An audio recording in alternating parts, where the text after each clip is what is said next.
looking back on this now with hindsight, I realized that I wasn't connecting with anyone in those rooms. You know what I was doing? I was actually performing for them. I was performing for them, and it was exhausting. And here's what I've learned. We perform because we're worried that our authentic self, our real self, isn't enough. And we've been conditioned to believe that acceptance requires that performance. That connection between me and someone else, you and someone else, that connection is transactional. That if people see who we really are, they might reject us. And so, because of that, we put on a mask. And this mask becomes so familiar that we actually forget that we're wearing it. So, how do we take this mask off? I'm going to go through 3 shifts today that changed everything for me. And these 3 shifts come from my civility ecosystem, which is the 8 skills that I've put together for self-empowerment. Let's get into it. The very first shift is awareness. We can't stop performing until we recognize when it starts. And for me, it was a tightness in my chest. That tightness in my chest was my body's way of saying to me that I've left my authentic self now, my real self is gone, and I've entered performance mode. And for you, it may be different. Maybe your voice changes pitch. Maybe it gets higher. Maybe it gets lower. Maybe you start talking faster, or maybe you feel a knot in your stomach. And what I do the moment I feel that trigger is I pause. I don't judge myself for it. I don't try and fix it. I just pause and I just notice it. I just go, oh, there it is. I'm performing right now. Now, that awareness creates a gap. And in that gap, we have a choice. We can keep performing, or we can come back to ourselves. True emotional regulation isn't about controlling your emotions. It's about seeing your emotions as information signals. And in that moment, your body is telling you, you've disconnected from your real self. So listen to it. Now, the second shift is perspective.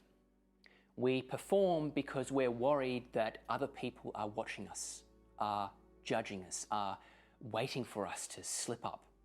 When in fact, in actual reality, those other people, everyone else is too preoccupied and worried about their own performances. I learned this in martial arts many years ago. When you're sparring, you think everyone's watching your mistakes when they're not.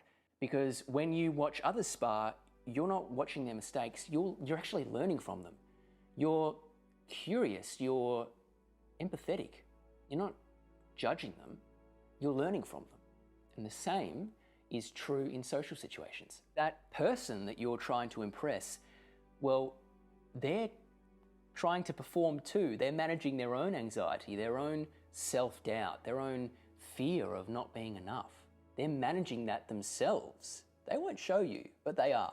Empathy for yourself and for others dissolves the need to perform, because you realize that we are all just trying to figure this out. Now, the third shift is permission. And this is the hardest one because it requires you to decide that your authenticity is more important than seeking their approval. And I had to make this decision consciously. I remember walking to an event, and before I entered, I stopped and I said to myself, okay, so I'm going to go in and I'm going to go in as myself. And if they don't like it, then that's information for me about compatibility. It is not a reflection of my self-worth. Now, that is tough. That is assertiveness. It is not aggression, it's not defensiveness. It is just making the conscious decision to say to yourself that I will not abandon myself to make others comfortable. And doing that, here's what happened for me. Some people, we didn't get on, we didn't resonate at all. That's fine, that's going to happen. But the people that I did get on with, when I made that switch, let me tell you, those connections were so much more real, deeper, authentic. We got talking about things that I actually want to talk about. And that time with them was far more energizing than any connection that I had built through performance. And before I go any further, if these 3 shifts are resonating for you, just hit that like button below, because that lets me know that this is helpful for you, and it helps other people who need to hear this message right now. It helps them find it too. Thank you. Okay, so those are the 3 shifts. But Ryan, how do I actually practice this? How do I put this into practice and embody this? Well, here's what I do, right? Anytime I go to some event, social event, meeting other people, I take 30 seconds. It doesn't take much time. 30 seconds. 30 seconds to ground myself. And I take in 3 deep breaths. In, out. In, out, in, out.